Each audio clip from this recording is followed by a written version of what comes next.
इब्तदा है रब्बे जलील दे बाबरकत नाम तू जेड़ा दिलों के भेद खूब जानदा है। वेखण वाली अखां सुनन वाले कन्नां तुहानूं शफकत बारी मैं सदके मैं वारी दा सलाम पहुँचे। मेरे चैनल नूं वेखण सुनन लाइक ते सबसक्राइब करन वाले सारे मेरे भरावां नूं खुश आमदीद। अजीज़ां ने मन सियाणे आंदे भी ढिड च पीड़ होवे ते कोठे ते चढ़ ते रौला पाओ ना पास हो तो कल नूं ढिड पड़ाना पौसी या मरना पौसी।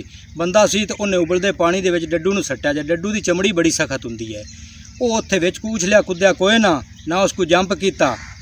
वो आदि ताकत अजमांदा रहा तो अखीर सिरू पानी लग्या ना तो उसले उन्हें जा जंप किया तो उछलिया कुद्या उतने उनकी ताकत खत्म हो गई तो हफ्ते तो मोड़ो मर गया। इवें आ वेख लो साड़ी की हालत है। अमीर है गरीब है वो महंगिया चीज़ां खरीदी जाता है। मजदूर है तो वह आदा हालात नाल लड़ी जाता है तो बाहर निकलते कोई रौला रप्पा नहीं पाते पे। तो अखीर साढ़े नाल भी ये होनी है भी असी आदि ताकत इवें लड़ा के तो जोर ला के ते हप के डिग पौसा तो मुड़ साढ़े गलियां तो कोई रस्से पा के ते जिदे मर्जी को बरदे बनाई वत्ते तो या मुड़ो अखीर डड्डू आंग सानू भी मरना पौसी।